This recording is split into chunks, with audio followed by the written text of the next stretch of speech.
Well, my colleagues have said it well. Let me just back up for a second and remind us where we are.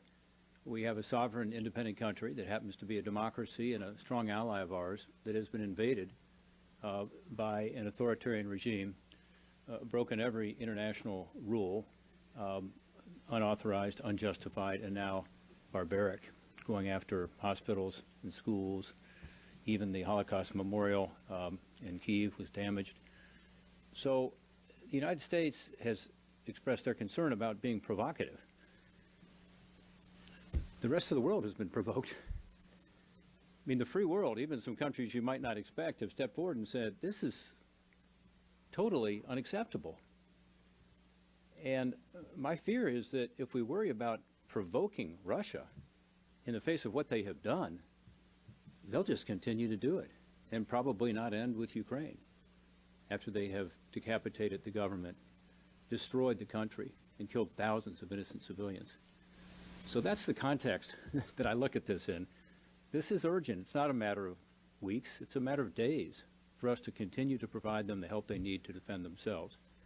I will say something else, which is President Zelensky has been open, as have others in the Ukrainian government, calling for a no-fly zone. Many Americans have also called for that, by the way. This is an alternative to the no-fly zone that the administration is definitely not going to support, nor most of my colleagues probably at this point, because it involves us too directly. I get that. But if you're not going to do a no-fly zone to protect these women and children who are trying to flee from these cities along these safe zones that Russia is shelling, then at least provide them the weapons they need to protect themselves. Anticipating your questions, I will respond to two things quickly that we're hearing from the Department of Defense and others. By the way, Tony Blinken said green light. Do you remember that? It seems like it was a year ago. That was like 24 hours ago. March 6th. And now it's untenable. But one thing they're saying is that these weapons aren't as badly needed as other weapons. So we're not going to send planes because they don't know what they need. We know better what they need. And what they need are very sophisticated anti-aircraft batteries. And this would be more effective at killing Russians, knocking their planes out of the sky. Well, that's interesting because the second argument is that this would be too provocative for Russia. If the planes are provocative, wouldn't the thing that the Pentagon says would be more efficacious, more effective, be more provocative? So the argument doesn't seem to hold water. I don't understand the logic.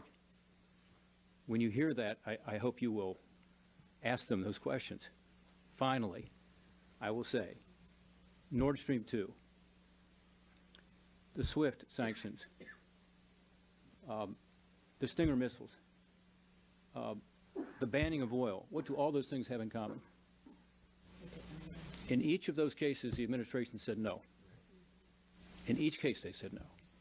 And in each case, members of Congress, Republican and Democrat alike, took to this podium and the floor of the Senate and other places and talked to you in the media. And in each case, the administration did a 180. And they now support those things. So I'm not losing hope. I think this makes sense. I think this is the right thing to do. Only this? No, other things as well. If they can get more armed drones, that would be fantastic. We don't have the ability, I'm told, to do that, but other countries do. And we can help facilitate that as well.